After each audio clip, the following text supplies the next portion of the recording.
A todos, sobre todo somos público mayoritariamente femenino, así que somos casi todos chicas aquí en la sala hoy, y somos mujeres. Es curioso, me decía el compañero de la televisión de Peralta, me decía, qué curioso, hay pocos niños, ¿no?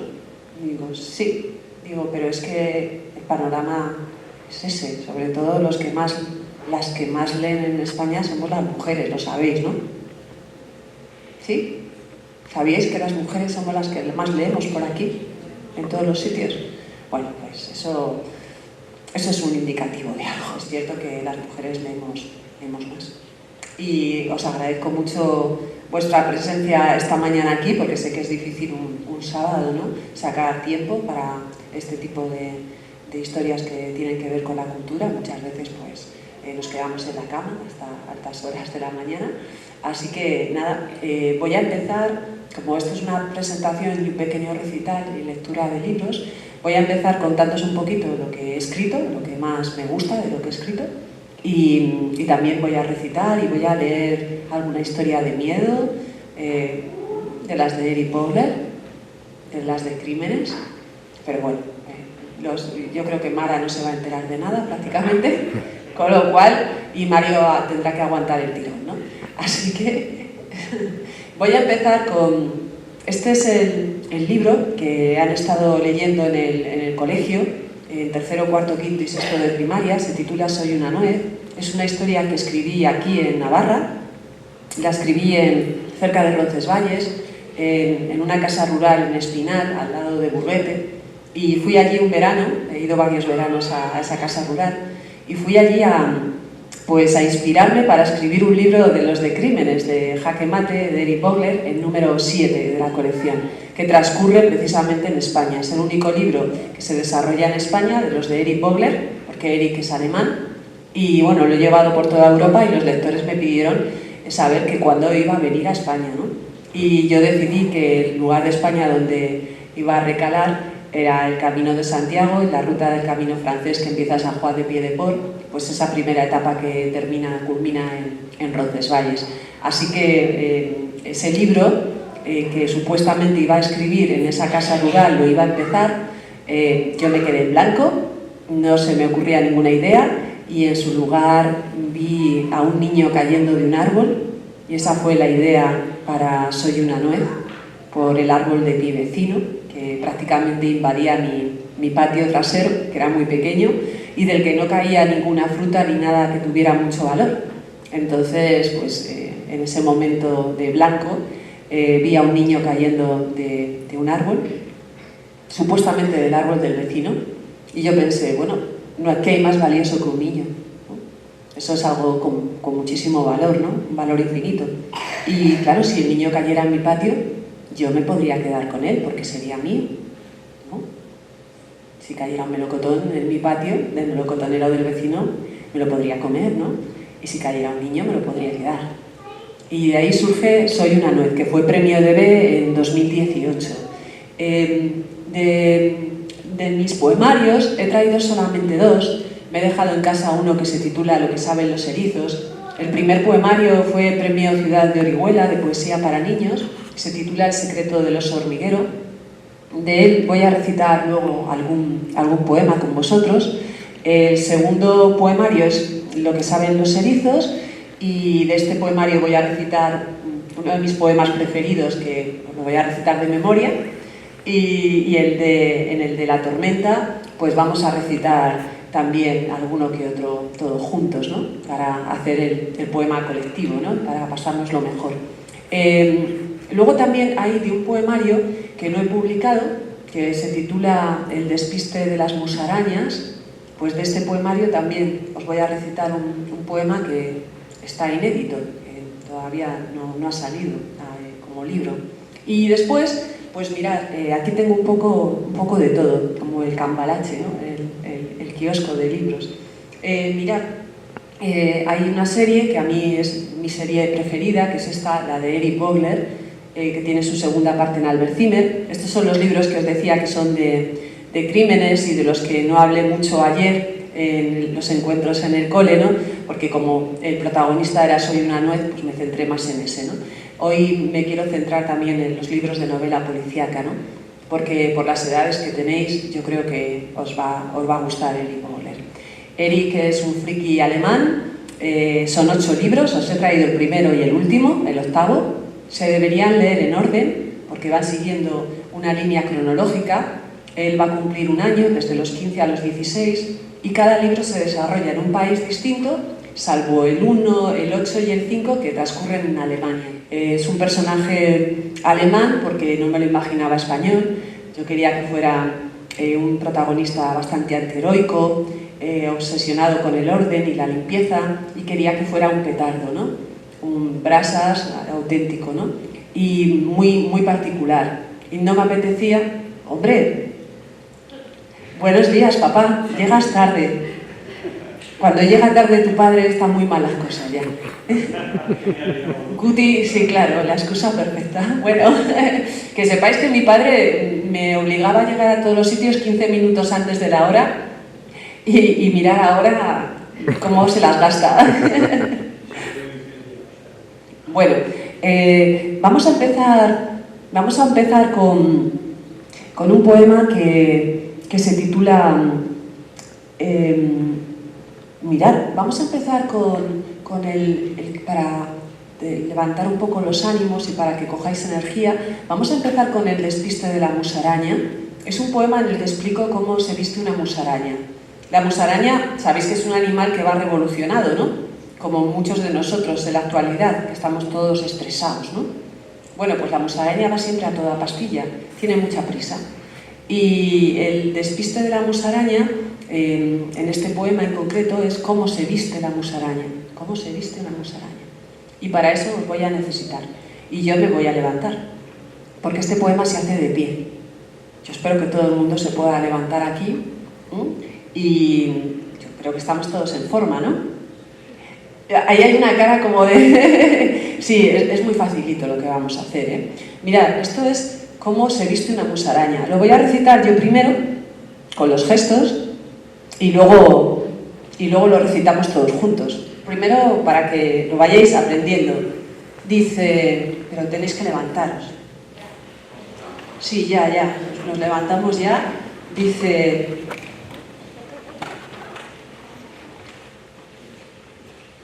Todos. Mario, tú te levantarás, ¿no? Hombre de Dios. Dice así. Amara, déjala, porque sí hay. Mejor.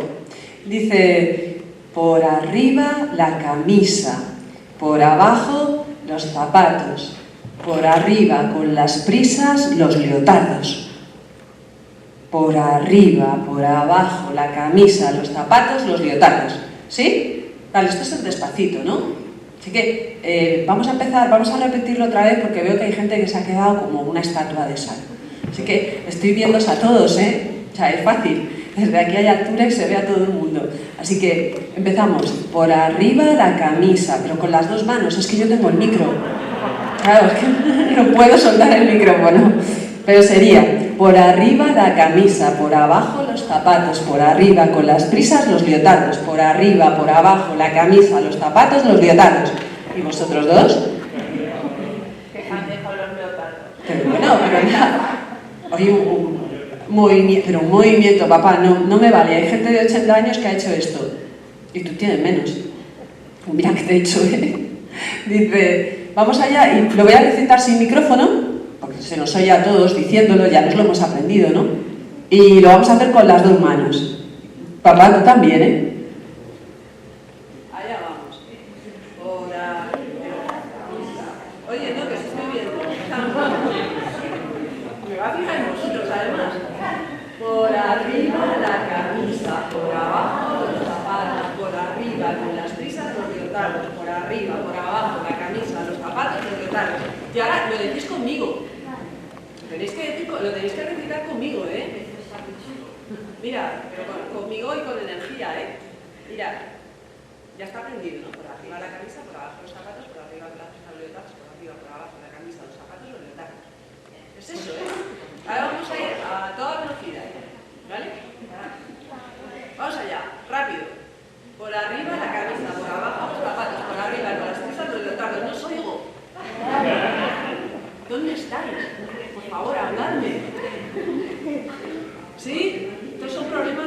ya. Y soy muy joven, ¿eh? Problema ya. Entonces empezamos, pero en voz alta, ¿eh? Por arriba la camisa, por abajo los zapatos, por arriba las trizas los leotardos, por arriba, por abajo la camisa, los zapatos los leotardos. Ahora rápido. Por arriba la camisa, por abajo los zapatos, por arriba las trizas los leotardos, por arriba, por abajo la camisa, los zapatos, los leotardos. Esto es, así es como se viste una musaraña.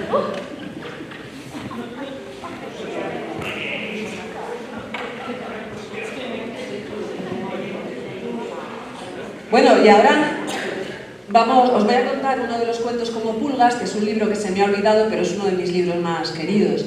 De cuentos como Pulgas os voy a contar un primer cuento que se titula, bueno, son los ojos del búho, es el viejo búho, se titula. Es un cuento que escribí y me acordé de mi abuelo Mariano, Mariano Osés, y que es el que vivía en la calle Cortijo 7. Entonces dice: en los ojos del viejo búho caben todas las estrellas, y cada estrella esconde el sueño de miles de niños. Por eso el viejo búho conoce todos los secretos, pero no dice ni pío. Hay otro cuento de los cuentos como Pulgas, que es el preferido en mi casa, que se titula La mariquita. Lo conté ayer en alguna de las charlas y dice así: es la historia de un fracaso. A veces nos arriesgamos, a veces sale bien, a veces no sale tan bien, ¿no? Es el caso de la mariquita. Y dice así: la mariquita se apostó todos sus puntos en una partida de cartas. No tuvo suerte aquella noche y salió del casino roja de vergüenza. Lo repito por si alguien no lo ha pillado. Dice: la mariquita se apostó todos sus puntos en una partida de cartas. No tuvo suerte aquella noche y salió del casino roja de vergüenza. Y ahora os voy a leer un poquito de Eric y los crímenes del Rey Blanco, que es mi saga de novela criminal, junto con los libros de Albert Zimmer, de los que voy a hablar después. Este es un momento, os voy a poner un poco en antecedentes para que sepáis lo que está pasando, en el que Eric pues está en casa de su abuela, en un pueblo muy feo que se llama Grasberg, es un pueblo de Alemania, donde no os aconsejo ir. Me acuerdo una vez que me llegaron dos maestras muy ilusionadas y me enseñan una foto de Grasberg, ¿no? Estaban apoyadas en el cartel de entrada del pueblo y digo: ¿pero qué hacéis ahí? Y dicen: hemos ido a ver el pueblo de Berta Vogler, ¿no? De la abuela de Eric. Y digo: pero si ahí no hay nada, si lo elegí porque vi que era un pueblo bastante feote, de los de Alemania. Y dicen: ya, pero es el pueblo de Berta y teníamos que ir. Entonces fueron a hacer un viaje a Alemania y se desviaron de la ruta exprofeso para ver el pueblo del personaje del libro, ¿no? Y me pareció curiosísimo. Hicieron como una ruta literaria a su manera. A ver dónde está esto. Creo que está aquí, en la página 32. Para los que lo leáis, para que os acordéis cuando lo estéis leyendo. Dice así, y os voy a pedir colaboración también. Cuando yo diga la palabra calavera, quiero que todos gritéis, como asustados, ¿vale? ¿Lo podréis hacer? Hacemos un ensayo de grito, ¿vale? Es un grito como histérico, te acabas de encontrar con un fantasma en el pasillo, ¿vale? Entonces allá va. Lo hacemos a la de 3, ¿vale? A ver cómo gritáis. 1, 2 y 3. Vale, no está mal. Se puede hacer más alto, más fuerte, así os desahogáis. Si tenéis algún agobio por dentro de la tripa, pues lo soltáis aquí. Dice así. El señor... Paco, ¿me podrías bajar un poco la iluminación? Es que para que dé esto un poco más de miedo.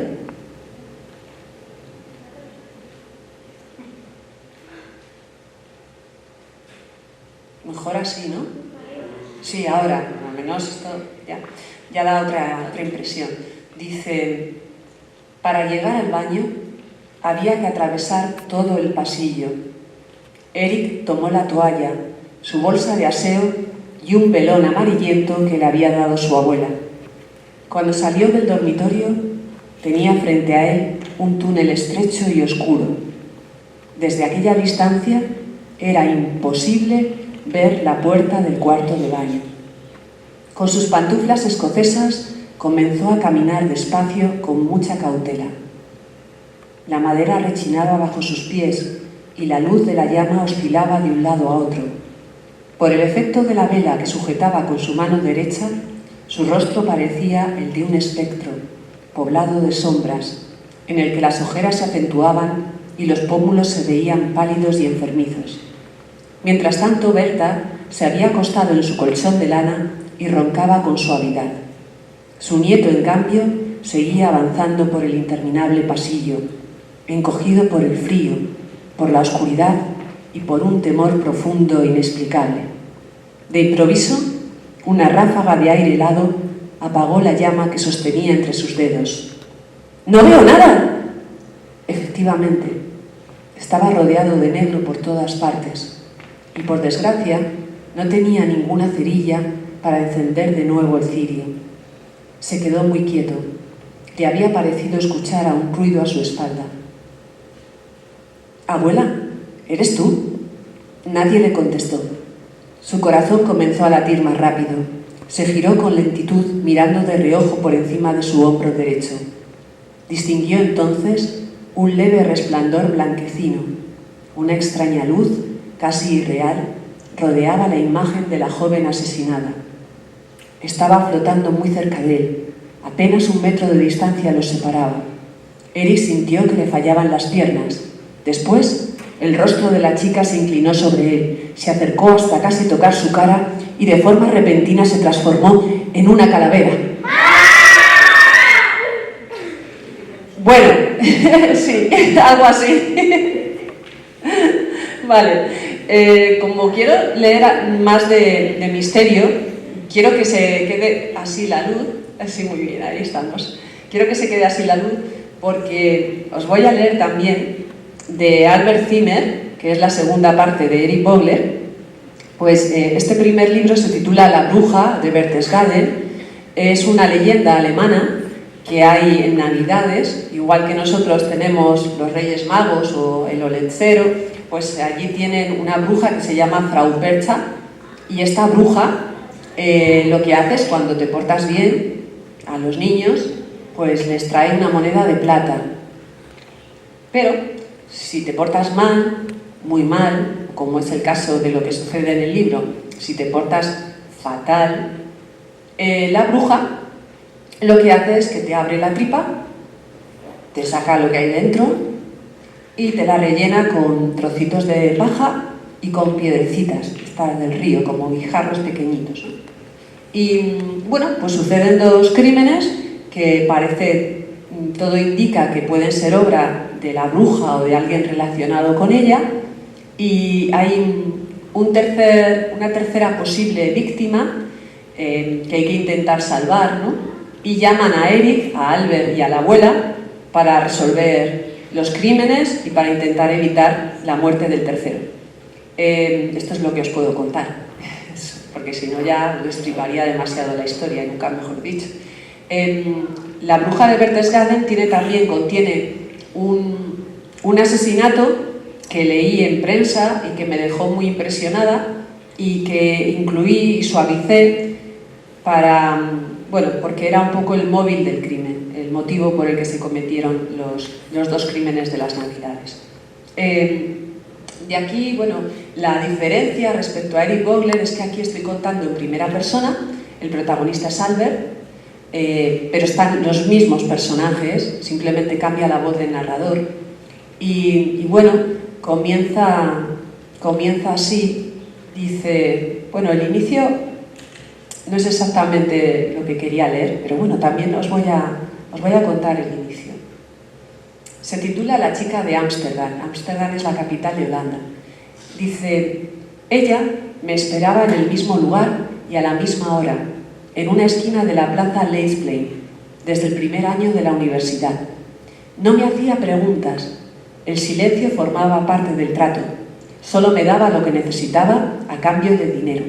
La conocí en un bar de Ámsterdam frecuentado por jóvenes universitarios. Estudiaba enfermería Nunca quiso saber nada de mí, ni siquiera mi nombre. Su pelo largo y rubio me recordaba al de Chloé, igual que su acento. Aquella tarde llevaba un abrigo rojo y un gorro de lana del mismo color. Había empezado a nevar sobre las calles, las bicicletas y sus cestas de metal. «Hola», me saludó y dejó escapar una bocanada de vaho. «Hola», sonreí igual que un drogadicto que espera su mercancía. «Aquí tienes», dijo entregándome una pequeña nevera. Todo según las normas. «Gracias». Le pasé un par de billetes con discreción. «¿Quedamos el próximo mes?», preguntó, aunque ya intuía mi respuesta. «Por supuesto». Ya os podéis imaginar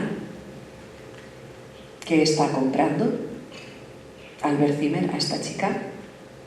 Y bueno, si es un posible, no se sabe, vampiro, pues ahí os lo dejo para que lo imaginéis. Y el segundo capítulo dice así, comencé a sospechar que mis padres eran unos monstruos mucho antes de conocer a Berta en Grasberg. Seguramente me engañé a mí mismo a lo largo de este tiempo. Nadie en su sano juicio se habría alegrado de crecer junto a unos progenitores sanguinarios. Así que traté de obviar ciertos detalles de mi familia para llevar una vida aparentemente normal. Mis colmillos, sin embargo, siempre me acomplejaron. Sin duda, el panoli de Eric contribuyó a cuestionar mi naturaleza y mis propios orígenes. Si no hubiera sido por él, quizá no habría descubierto los demonios que me rodeaban o lo habría hecho más tarde. Desde la última vez que nos vimos, habían transcurrido más de 2 años. Yo ya no era Zimmer. El segundo libro de Albert Zimmer se titula El asesino de los sentidos. El título me lo dio un amigo mío fotógrafo mientras desayunábamos en mi casa y hablando con él yo le estaba comentando que tenía un problema y es que no tenía título para la novela. Cuando le conté de qué trataba, me dijo, bueno, entonces este es un asesino de los sentidos, ¿no? Y nada más decirlo, dije, ese es el título. Digo, gracias por dármelo. Me llevaba meses pensando en él y no se me ocurría, pero el asesino de los sentidos resume muy bien de qué trata este libro.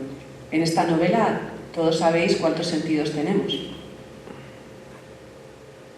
Silencio. Repito la pregunta. ¿Cuántos sentidos tenemos? 5. Vale. ¿Cuántos crímenes puede haber? 5. Bien. ¿Y qué le falta a cada víctima? Un sentido. Así que comienza así.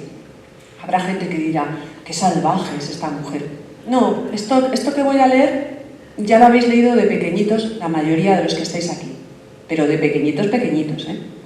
El cofre de cristal, con los ojos de la primera víctima, apareció en la Plaza Romenberg a finales de enero. ¿En qué cuento tradicional me estoy basando para hacer este inicio? ¿Alguien se da cuenta? Repito, el cofre de cristal con los ojos de la primera víctima. ¿A alguien le suena esto? ¿De algo? ¿Lo habéis leído? Yo creo que el 60 o 70% de los que estáis aquí. ¿Es Blancanieves? Es el cofre, en vez de ser pues un cofre, en vez de estar el corazón de Blancanieves, que también, fijaos, la madrastra le pedía al cazador que trajera el corazón de Blancanieves en un cofrecito. Y todos nos lo contaban en la cama y tan contentos, a dormir. Y era una salvajada. Y esto yo lo pongo ya pues para adolescentes, ¿no? El cofre de cristal. Pero eso está basado en Blancanieves, en el cofrecito para guardar el corazón de la protagonista. Así que está todo ya inventado prácticamente. Y después, este es el último que he sacado. En teoría, en las grandes superficies sale el 1 de noviembre, o sea, está a punto de salir, pero en las librerías pequeñas ya en muchas de ellas se puede encargar y ya está, ¿no? Se titula La muerte de Ofelia y trata de un asesino. Yo no voy a decir si es asesino, asesina, si son varios, pero los crímenes están basados en cuadros famosos de la pintura universal. Uno de ellos es el de La muerte de Ofelia, que es un cuadro de un romántico inglés que se llamaba Everett Millais, y este señor pintó La muerte de Ofelia, que es la enamorada de Hamlet en la obra de teatro de Shakespeare. Y La muerte de Ofelia es un cuadro que me impresionó mucho y que me parece precioso. Cuando lo vi en un viaje que hice a Londres, se puede ver allí, en uno de los museos de Londres, en la galería. Y este libro, La muerte de Ofelia, es el tercero que cierra la trilogía.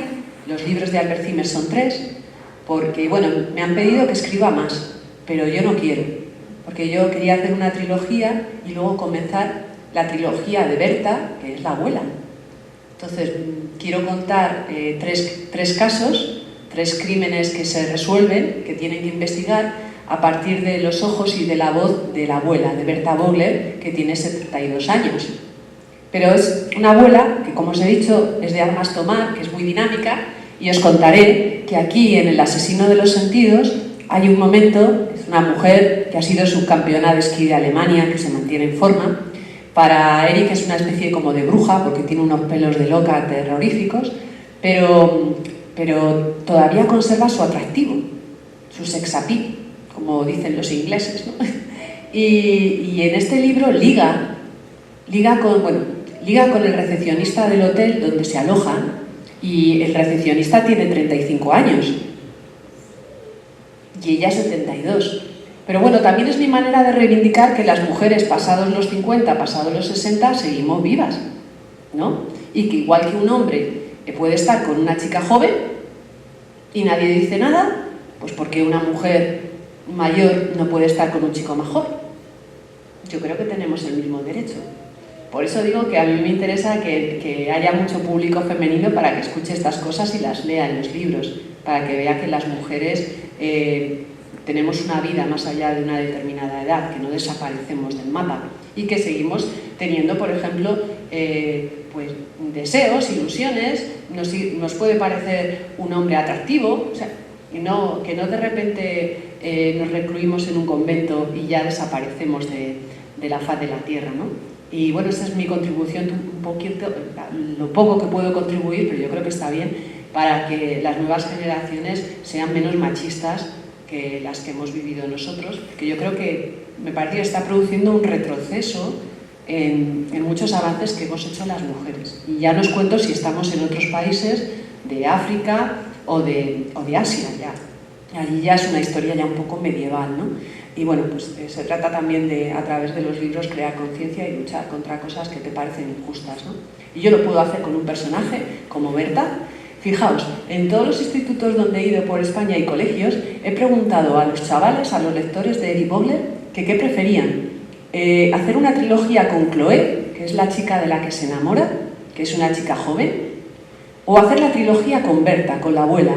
Y en todos los sitios me han pedido de forma aplastante que haga la trilogía con la abuela, porque la abuela es un personaje mucho más divertido y mucho más interesante.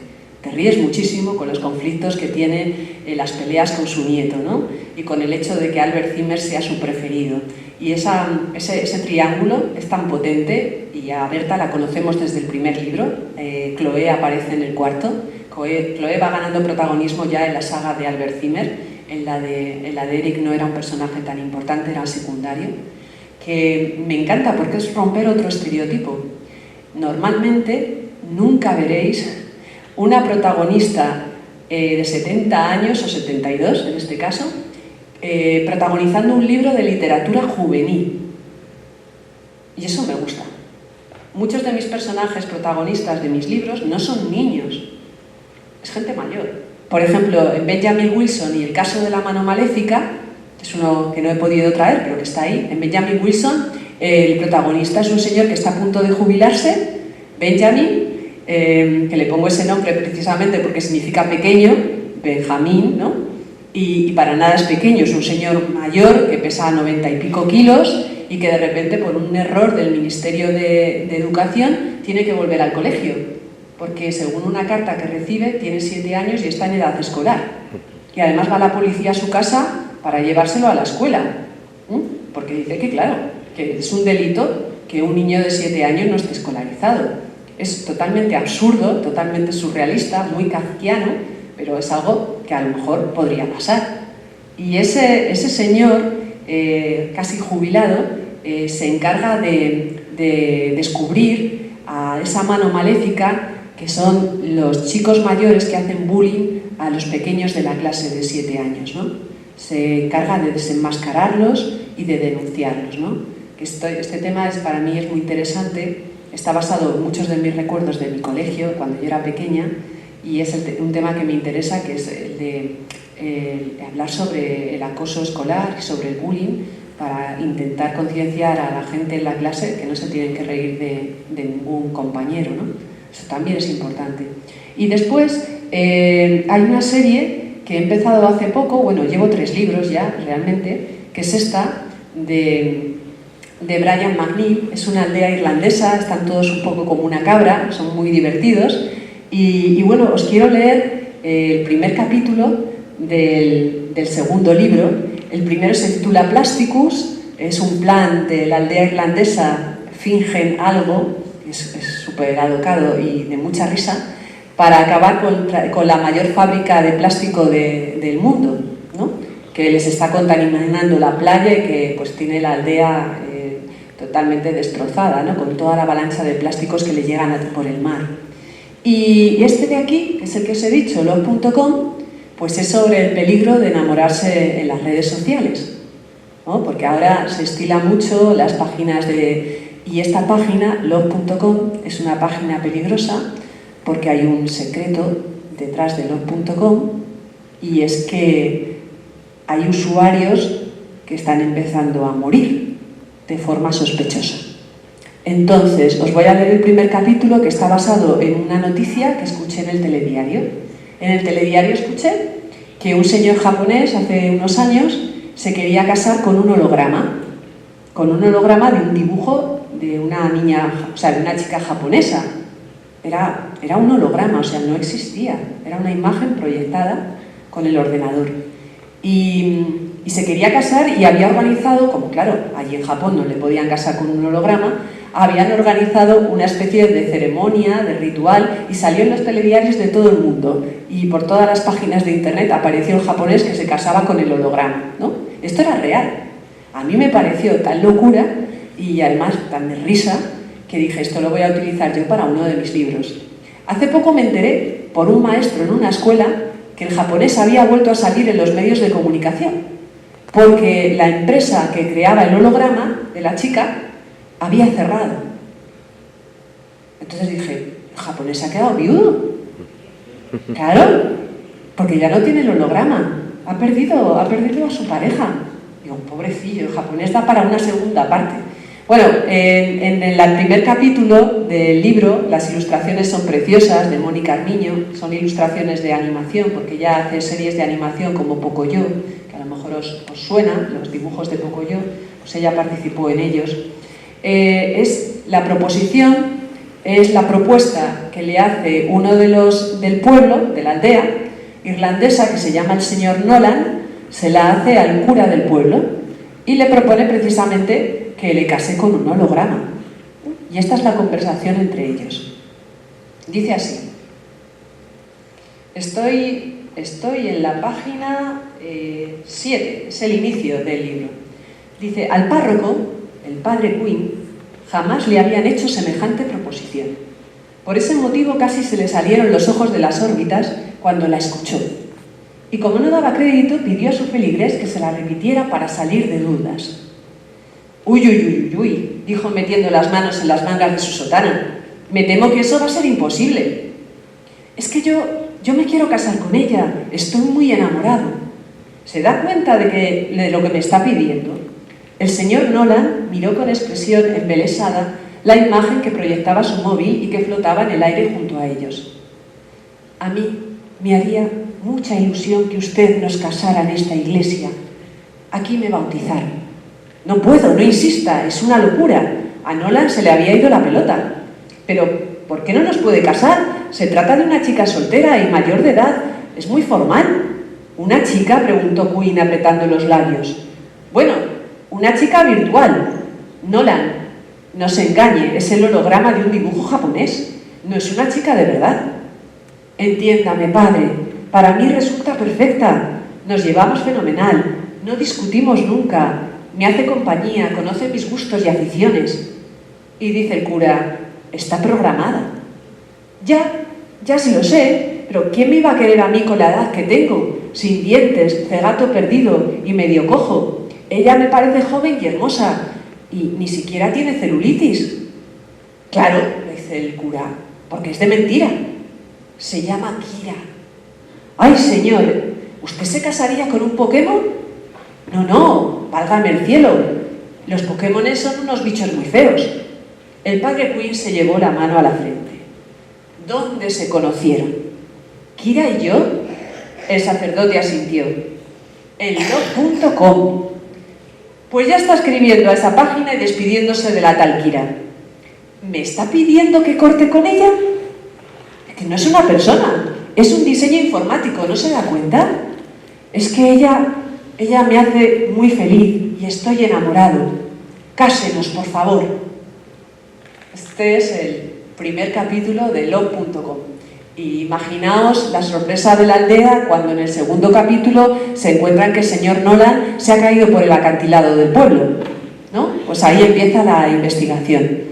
Voy a pedir un aplauso para mi tía, que llega a mitad de la sesión. Un aplauso, por favor. Muy bien, ahí, con alegría. Y ahora, ya que ha llegado ella, vamos a hacer otro poema colectivo que se titula La regadera, y que no sé si hice ayer con vuestro grupo o si no estabais ahí, pero me vais a hacer un eco. El eco es repetir lo que yo diga, fácil. Y yo digo, oxidada. Bien. Loca de tierra. Loca de agua. Vale, esa es vuestra participación. ¿Lo conseguiréis?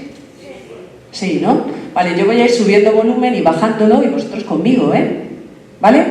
Así que allá voy. Hay momentos en los que yo voy a seguir hablando de la regadera, porque sabéis todos que cuando una persona está un poco mal de la cabeza, muy mal, se dice que está como una cabra o como una regadera. Pues de esto trata el poema. Y a pesar de todo, acaba bien, Dice así: oxidada, loca de tierra, loca de agua, la lluvia la llena de gotas mojadas, oxidada, loca de tierra, loca de agua, oxidada, loca de tierra, loca de agua, en la primavera tendrá rosas blancas, oxidada, loca de tierra, loca de agua, la lluvia la llena de gotas mojadas, oxidada, loca de tierra, loca de agua, en la primavera tendrá rosas blancas. Oye, yo creo que me estoy ganando un aplauso. ¿Qué os pasa?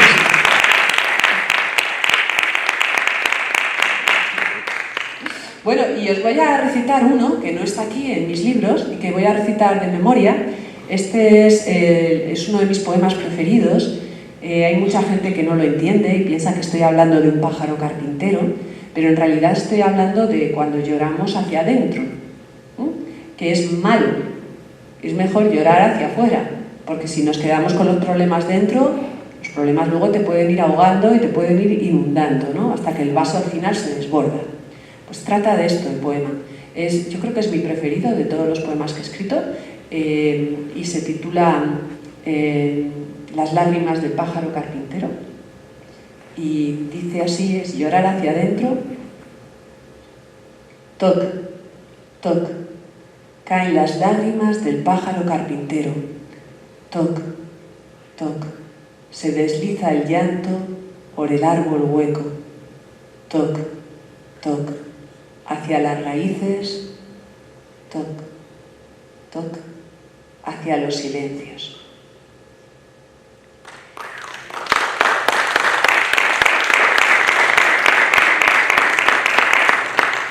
Y ya porque no tengo ni idea de qué hora llevo ni nada, para ir un poco cerrando, os voy a contar otro cuento como Pulga, que es de un pequeño cocodrilo, se titula El pequeño cocodrilo, está en Cuentos como Pulgas, que fue el primer libro que escribí, fue el primer premio que gané, el premio Lazarillo en 2006, se publicó en 2007, y en los Cuentos como Pulgas, este del pequeño cocodrilo dice así: El pequeño cocodrilo se acostó esa noche ilusionado y feliz. Había perdido 18 dientes esa tarde y no podía dejar de pensar en el ratoncito Pérez. Y ya por último voy a abrir un pequeño turno de preguntas porque Chema tiene el micro por si queréis hacerme alguna pregunta sobre mis libros o sobre mi trabajo para que la podáis realizar.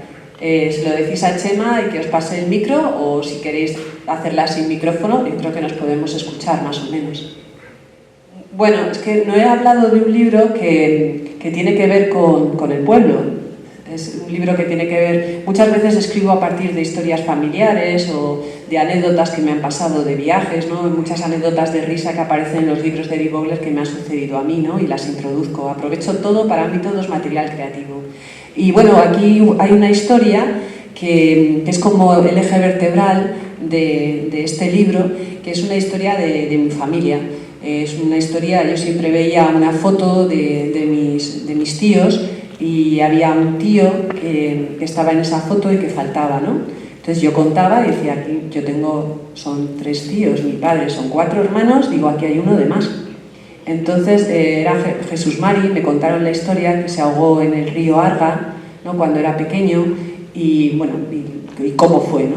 Entonces, pues de ese conflicto, que es muy duro y muy trágico, pues yo decidí incluirlo en el libro porque mis 2 protagonistas, el cartero y el alcalde, no se hablaban desde hacía muchos años en el libro. Y cuando pensé, bueno, ¿y por qué estos 2 personajes no se hablan y el alcalde odia tanto al cartero hasta el punto de que quiere que se marche del pueblo y que pierda el trabajo, ¿no? Pues por algo, tiene que ser algo de peso, una razón de peso. Y esa razón era la muerte del niño en el río, ¿no? Y eso es una especie como de poemas que se van intercalando contando lo que le pasó al alcalde y lo que le pasó al cartero, ¿no? Y que es un poco el motivo por el que arranca la novela, ¿no? Porque es el plan de unos niños para salvar el trabajo del cartero, porque el cartero es el abuelo de la niña protagonista, ¿no? Y es el plan para que en el pueblo se vuelvan a escribir cartas, porque las cartas se están perdiendo. Pues cada vez hay menos cartas en el pueblo. El pueblo se llama Noaberri, no le puse Peralta, pero es este pueblo. El río es el río, las fiestas son las fiestas. No, ¿sabes por qué? Porque tiene que haber un elemento ficticio. Por ejemplo, si yo le pongo Noaberri, que puede ser cualquier pueblo, es un pueblo imaginario, cualquiera se puede sentir identificado con la historia. Mientras que si lo localizo mucho, a lo mejor se sienten más identificados los que son de aquí. Y yo quiero, por eso mis personajes que me preguntabas, hilo con la pregunta que me has hecho, hay muchos personajes míos que son franceses, italianos. Soy una no se desarrolla en Italia, yo viví en Italia. Pues muchos son extranjeros, porque es mi forma de demostrar cómo los problemas que tenemos aquí los tienen en todas partes. Entonces tengo protagonistas que tienen nombres españoles, pero curiosamente, por ejemplo, aquí en los escribidores de cartas, en Noaberri, la niña protagonista se llama Iria, que es un nombre gallego, de la hija de un buen amigo de la universidad. Luego el niño se llama Aitor, que es un nombre euskera, es un nombre vasco, y luego el otro protagonista se llama Jordi, que es catalán. Y luego los que viven en el pueblo pues tienen todo tipo de nombres, hay una combinación. ¿Por qué lo hago? Hombre, porque entiendo que es mejor trabajar en equipo que trabajar por separado. Entonces, pues bueno, es mi forma de hablar de lo que pienso cuando la gente se deja llevar por los nacionalismos extremos, ¿no? Y de esta manera aquí todos conviven en armonía y todos trabajan por la misma causa, que es que vuelvan las cartas al pueblo, ¿no? Por ahí detrás hay preguntas. Nada, a ti. Hola, ¿has tenido imaginación desde pequeña? Sí, sí, la he tenido desde pequeña, pero también porque desde pequeña me leían en la cama y también porque yo empecé a leer, en mi casa lo de leer era un premio. Entonces mis padres, que les agradezco mucho a mi padre, me dejaban, si me portaba bien, me dejaban leer media hora en la cama. Si me portaba mal, me reducían a 15 minutos. Pero siempre podía leer, ¿no? Y era una costumbre, un hábito que me crearon desde muy pequeña y que a mí me encantaba leer. Cuando tenía vuestra edad empecé ya a leer los libros de Agatha Christie, 12, 13 años, y yo recuerdo que me metía tanto en el libro y en la historia, que es lo que me gusta de los libros, estás en una película, me llamaban para comer varias veces y no me enteraba de que me había llamado mi madre, luego me echaban la bronca, pero es que realmente no les había oído. Y bueno, para mí leer siempre fue una forma de viajar y también a lo largo del tiempo me he dado cuenta de que también es una forma de enfrentarse a los problemas, porque cuando lees te identificas con personajes que las están pasando a veces canutas, mucho peor de lo que estás pasando tú. Y entonces te enseñan también sus estrategias sobre cómo enfrentarse a la vida y cómo, pues eso, cómo controlar emociones, ¿no? Que a veces nos pueden desbordar. Es muy interesante, no solamente como os conté en el cole, para el desarrollo del cerebro, de la inteligencia, que lo es, o sea, no sale igual. Un crío que lee desarrolla conexiones neuronales que no desarrolla un crío que no lee. Y eso está comprobado, o sea, está estudiado científicamente. Hay áreas del cerebro que se activan con la lectura, igual que hay áreas del cerebro que se activan con el lenguaje. Y si tú, por ejemplo, a un niño no le hablas desde pequeño, va a tener muchas dificultades, ¿no? Pues también va a tener menos oportunidades si no lee. Lo que pasa es que eso muchas veces se ve a largo plazo, y cuando te das cuenta ya eres un poco mayor, pero nunca es tarde para engancharse a la lectura. Y en el confinamiento se vio que los libros nos salvaron. En el confinamiento, que estábamos aburridos y encerrados en casa y muchos estábamos agobiados, recurrimos a los libros. Yo leí, en el confinamiento leí lo que no estaba escrito, vamos, por eso. Y creo que es de justicia darle valor a la cultura por lo que supone en momentos difíciles y complicados. A mí me parece que la literatura infantil y juvenil se debería tener más en cuenta, se debería tomar muy en serio. Yo cuando escribo infantil y juvenil, no penséis que en mi cabeza está la idea de que voy a escribir un libro más fácil porque es para niños o porque es para jóvenes. Al contrario, para mí la literatura infantil y juvenil es la más difícil. Y además lo bonito que tiene es que si el libro está bien escrito puede llegar a lectores de cualquier edad. No solamente la tiene. Soy una nuez, ayer la gente que vino al teatro, la gente mayor, pues le gustó casi igual que a los críos pequeños o más. Porque los mayores, y es lo hermoso de la literatura, de lo que intento en mis libros, es que haya varios niveles de lectura diferentes y que cada lector los interprete de una manera, teniendo en cuenta pues, todo el bagaje que lleva detrás, ¿no? de recorrido lector, los años de experiencia que tiene y la sensibilidad de cada uno, ¿no? Y eso es lo hermoso de mi trabajo, ¿no? Que yo me di cuenta que como profesora hacía muchos menos lectores que como escritora. Y entonces ahora como escritora puedo llegar a miles de chavales y a miles de críos y a miles de mayores, aunque no lo penséis, los libros de Eric Bogler, la novela criminal policíaca, la lee mucha gente mayor. Tengo lectores de 40, 50, 60, 70, hasta tengo en mi perfil de Instagram una lectora de 83 años con los libros de Eric Bogler. O sea que no hay un límite. Y mi público es muchísimo más amplio que el público que puede tener un escritor de literatura de adultos.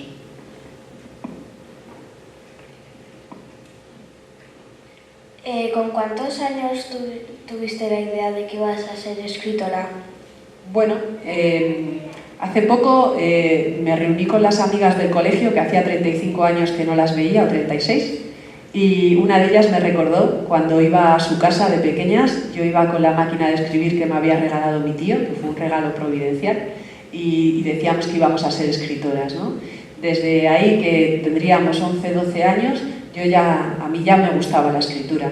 Pero es cierto que me gustaban muchas cosas y que cuando tuve que elegir carrera puse como 8 o 10 diferentes, de todas las cosas que me gustaban. O sea, a mí el problema siempre ha sido que me ha gustado de todo, porque todo me parece interesante. Entonces yo puse relaciones públicas, filología italiana, historia para hacer historia del arte, porque tenía aquí un buen amigo que era Jesús Silvestre, que estudiaba historia del arte y me encantaba.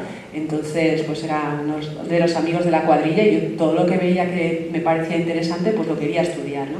Y de hecho empecé periodismo, pero el segundo año de periodismo empecé historia, porque me interesaba por ese tema, por las influencias que tienes de la gente con la que te rodeas, ¿no? Si te rodeas con gente que lee, es mucho más fácil que tú acabes leyendo, ¿no? Por la influencia, ¿no? Por el contagio. Así que desde pequeña me gustaba la idea de escribir. Es verdad que estuve muchos años sin escribir y yo no empecé a escribir ya en serio hasta los 35, 36 años.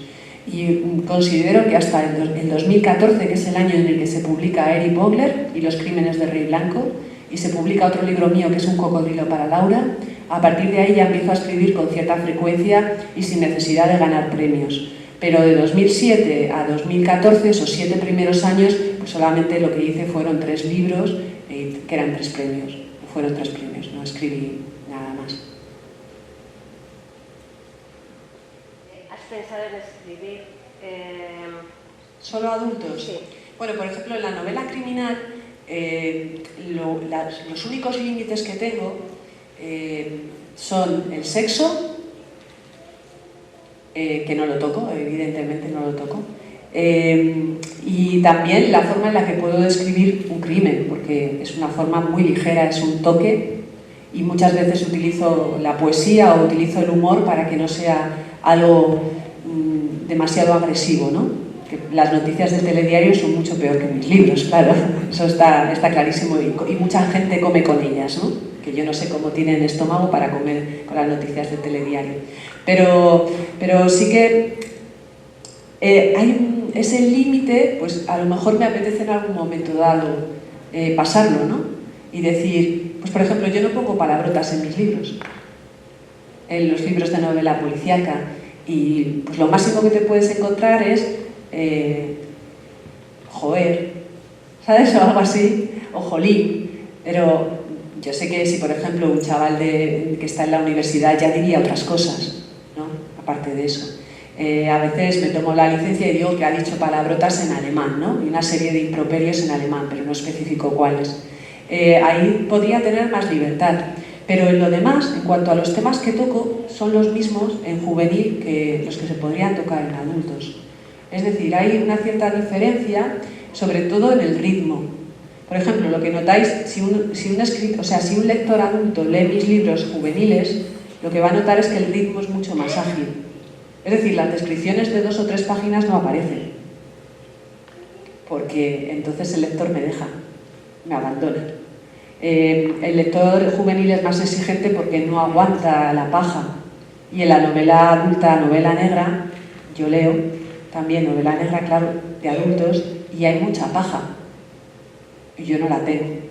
Entonces, cuando tú quieres decir, he leído una novela muy densa, ahora quiero algo más ligero, ¿no? Con lo que me ría y con lo que viva suspense o viva intriga, pues uno de mis libros de Eric o de Albert Zimmer te puede llevar a esa sensación, porque es lo que me dicen muchos lectores mayores, y los que tienen blog y hacen reseñas de mis libros son mayores, son de 30 y pico para arriba, esa gente que opina, ¿no?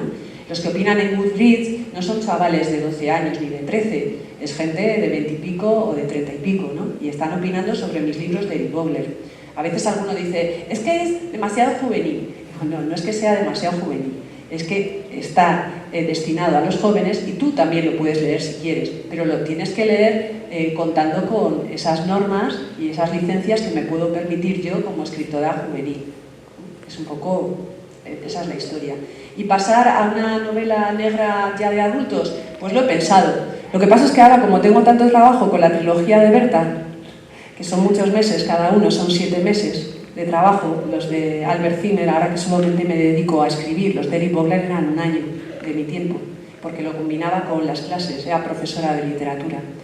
Y no descarto, cuando se me acaben estas ideas y estos proyectos que tengo ahora presentes y que son compromisos que ya he adquirido con la editorial, que los voy a hacer sí o sí, pues a lo mejor sí que tengo un par de ideas para 2 novelas de adultos, novela negra. Me gustaría darle ese toque solamente para adultos. Pero bueno, eso, las cosas ya irán ocurriendo como tengan que pasar. Pero puede que pasen, ¿eh? No lo descarto nada. Está diciendo una cosa, dice, esa obsesión tuya por matar a gente en las novelas de Eric Vogler. Bueno, sí. Bueno, te voy a contar una cosa que no sabe mucha gente, la mayoría no sabe. En el segundo de Eric Vogler solamente me cargo a un personaje y a su chihuahua. Y me los cargo porque mi profesora de literatura me dijo que en el primer Eric Vogler, como las víctimas tenían 15 años, que le daba mucha pena y que a ver si en el siguiente ¿no? Mataba menos y alguien que estuviera ya muy, pues una octogenaria, ¿sabes? Que es la víctima de muerte en el balneario. Y le hice caso, y para mí fue un error luego. A todo lo pasado he visto que ha sido un craso error, porque los chavales me piden acción, me piden movimiento. Muchos de los chavales que me comentaban en los libros de Eric Vogler y que me decían, una vez uno me preguntó, porque estaban viendo en ese momento la serie Juego de Tronos, el primero de la ESO y el segundo.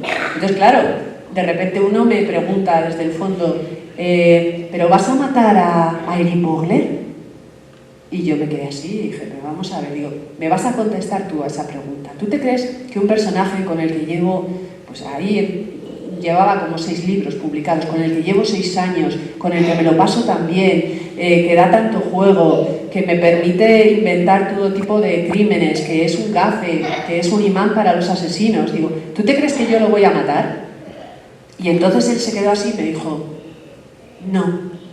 Y la niña que tenía a mi lado, que me había hecho la presentación, tenía el micro apagado, menos mal, porque me dijo al oído, me dice, yo sé que lo vas a matar. Yo me quedé asustadísima, digo, pero bueno, esto es claro, están acostumbrados a Juegos de Tronos, a que se mueren personajes, resucitan, no sé qué. Yo no, por ejemplo, el juego este, el Fortnite, ¿no? O el Fortnite, como se diga, ¿no? Que hay que matar, no sé si son a 99 personajes. Tú eres el número 100 o algo así, pero que son 99 víctimas. Y están todos los chavales ahí pegados al Fortnite. Digo, madre mía, si eso es mucho más salvaje que lo mío, ¿no? Entonces, lo mío está bastante tamizado, ¿eh? Está mucho más suavizado que los crímenes que escucho en la tele. ¿En qué te basas a la hora de, claro, son varios libros en cuanto a crímenes, en qué te basas? ¿Cuál es tu experiencia o cómo te documentas a la hora de desarrollar un crimen? Y para que enganche, porque claro, es complicado.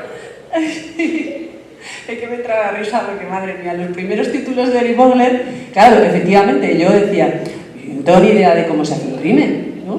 Ni qué pasa. Y entonces, pues en esos primeros crímenes, mi padre y yo nos reíamos mucho porque teníamos que buscar en Google, poníamos en Google, a lo mejor escribíamos... no sé, cómo entrar en una casa con un inhibidor de frecuencia, ¿no?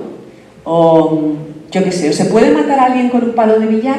Me hacía preguntas, ¿no? Para ver si me iba bien para el libro, ¿no? Porque, claro, no quería repetir asesinatos. Entonces digo, para no repetir asesinatos, pues buscaba también en Google formas de matar, ¿no? O ponía en el buscador, ¿cuál es el veneno más potente? Venenos que no dejen rastro. Y yo decía, un mes que nos llamábamos por teléfono, mi padre y yo, y mi padre siempre me decía, se escuchaba un chasquido y luego empezaba la conversación, luego ya escuchaba a mi padre, ¿no? Y solamente se producía cuando le llamaba a él o cuando él me llamaba a mí. Y me decía mi padre, nos están grabando. nos han puesto, claro, porque el recorrido, el historial de internet de los dos era tremebundo. O sea, era de delincuente profesional y de asesino en serie. Yo, mis búsquedas son así. Entonces hubo un momento en el que pensé que aquello era muy poco profesional y acudí a vosotros, a la Policía Foral, en los libros 7 y 8, que me ayudaron y bueno, tú me pusiste en contacto precisamente con Policía Científica y con forenses y bueno, pues ellos me pasaron una autopsia, que yo nunca había visto una autopsia. Ellos me hablaban, por ejemplo, me acuerdo que pregunté a uno que me daba mucha vergüenza, pero le dije, vamos a ver, si tengo una señora en un salón y le han quitado el corazón, ¿no? Digo, han pasado 48 horas, ¿cómo está el corazón?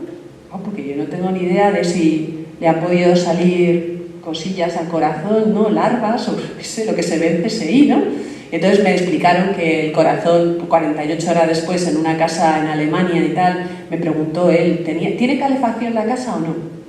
Me pareció curioso, claro, porque si hace calor, eso se descompone antes, ¿no?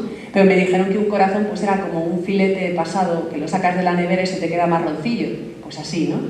Y bueno, aprendes cosas muy interesantes. Por ejemplo, en Jaque Mate, hablando con la Policía Foral, me dijeron que los helicópteros medicalizados solamente podían llevar a una víctima y yo tenía 2.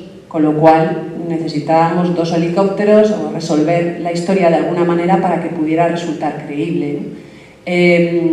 Ahora mismo, que quiero ser más profesional, me estoy leyendo un libro que se llama Criminalmente, que es de una mujer que es la presidenta de la Asociación de Criminólogos de España, y es un libro teórico sobre cómo se forman o cómo son los asesinos en serie, porque una idea que me ha dado un lector de cuarto de la ESO fue que en la trilogía de Berta Bowler voy a hacer un capítulo hablando como si fuera Berta y el siguiente capítulo en primera persona como si fuera el asesino en serie.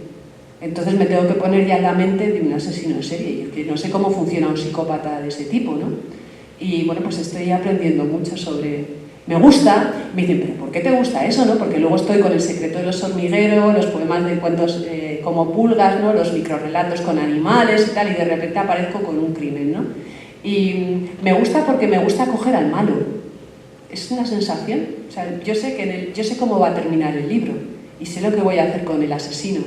Y eso es una sensación de poder que no tengo en la vida real, porque cuando yo, por ejemplo, veo el caso de Marta del Castillo, veo que ahí se ha quedado, no se encuentra el cuerpo. Y ahí nos están riendo de nosotros unos chavalines, de toda la justicia, de toda la policía de España, ¿no? Y eso es un cachondeo, ¿no? Y en mis libros eso no pasa. O sea, tú no te vas a ir de rositas si has cometido un crimen de ese tipo. Y hay muchas veces pues que dices, pues hay casos en la televisión, hay un niño que desaparece y nunca más se sabe. ¿Y qué ha pasado con ese crío? Bueno, es que ahora me dijo mi tía ayer que había 8.000 niños desaparecidos en la guerra de Ucrania. ¿Y dónde van? Tráfico de órganos, tráfico de menores, ¿Dónde van esos niños? Entonces, pues toda esa gente, esa gentuza, como no la puedo atrapar en la vida real porque no soy investigadora, ni policía, ni estoy en delitos cibernéticos, ni nada de eso, todos los pederastas, toda esta panda, ¿no? Pues de alguna forma en la literatura sí que puedo conseguir que acaben en la cárcel o que acaben pagando por los crímenes, ¿no? Hay veces, dependiendo de qué tipo de asesino sea, pues a lo mejor en vez de llevarlo a la cárcel me lo cargo. ¿Entiendes? En defensa propia, es en defensa propia, ¿eh? O sea, lo han matado en defensa propia, pero se lo han cargado. Y yo me quedo muy a gusto. Yo creo que es terapéutico. Porque yo no voy a ir cortando cabezas por la calle.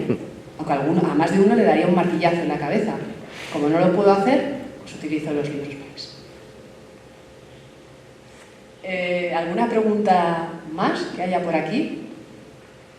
Yo creo que no hay ninguna pregunta más. Así que puedo dar por finalizada. Mara se ha quedado, Roque. Soy también adormezco. Le iba a recitar una nana para acabar. Y bueno, se la voy a recitar aunque esté dormida ya, pero digo, por si acaso estaba intranquila o algo. Os voy a recitar el último poema, que es una nana. Aquí no tenéis que hacer nada, solamente relajaros y si alguno se quiere echar una cabezada, pues puede hacerlo. Es la nana de los animales y es el final del poemario del secreto de los hormigueros, que es un buen libro para dormir a los niños pequeñitos en la cama. Dice así: Nana, niña, nana, del lirón pequeño que espera en pijama, tomando una tila junto a su ventana. De los bichos bola que nunca se paran, que cruzan el mundo, que suben, que bajan. De los elefantes que apenas descansan, como el saltamontes, como la jirafa. Nana, niña, nana, en la noche clara de las mariquitas, de la dulce araña, de las mariposas y del oso panda que guardan tus sueños cuando estás cansada.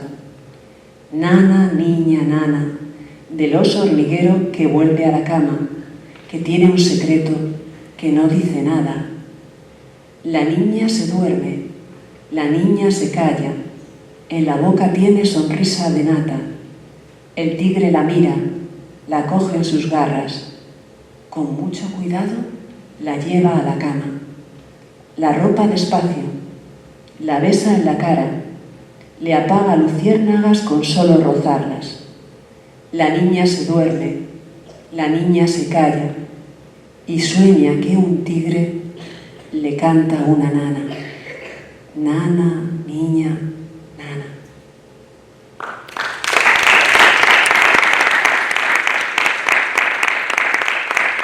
Bueno, pues nada, muchas gracias por haber venido. Espero regresar pronto. La próxima semana vengo a Marcilla y vengo al pueblo otra vez. Así que nada, si alguien quiere que le firme algún libro ahora o la próxima semana, el jueves por la tarde voy a estar por aquí danzando por el pueblo, para que lo sepáis. Nada, muchas gracias a Patricia por haber venido y por el regalo que me hizo ayer, que daré buena cuenta, y a mi amiga Estrella también de la cuadrilla del pueblo.